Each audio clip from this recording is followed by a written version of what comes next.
জরুরি পরীক্ষা নিরীক্ষার জন্য রাজধানীর এভারকেয়ার হাসপাতালে ভর্তি হয়েছেন বিএনপি চেয়ারপারসন বেগম খালেদা জিয়া। রোববার 23 নভেম্বর রাতে বেগম খালেদা জিয়ার ব্যক্তিগত চিকিৎসক অধ্যাপক AZM জাহিদ হোসেন কথা জানান। আমার চিকিৎসার ব্যাপারে সার্বক্ষণিক যোগাযোগ রাখছিলেন এবং ওনার সহধর্মিণী ডাক্তার জুবাইদুর রহমান এবং ওনার ছোট ছেলে অর্থাৎ আরাফাত রহমান কুকুর সহধর্মিণী শামিলা রহমান উনি এখানে উপস্থিত বাংলাদেশে আছেন। তিনি বলেন, খালেদা জিয়ার জন্য গঠিত যে মেডিকেল বোর্ড আছে তাদের পরামর্শক্রমে কিছু পরীক্ষার জন্য এভারকেয়ার হাসপাতালে ভর্তি করা হয়েছে। কেবিনে আছেন। টেস্টের রিপোর্টগুলো বোর্ড পর্যালোচনার পরে পরবর্তী সিদ্ধান্ত নেওয়া হবে।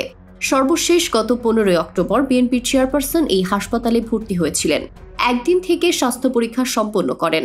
৭৯ বছর বয়সী বেগম খালেদা জিয়া বহু বছর ধরে আর্থ্রাইটিস, ডায়াবেটিস, কিডনি, ফুসফুস, চোখের সমস্যা সহ নানা জটিলতায় ভুগছেন।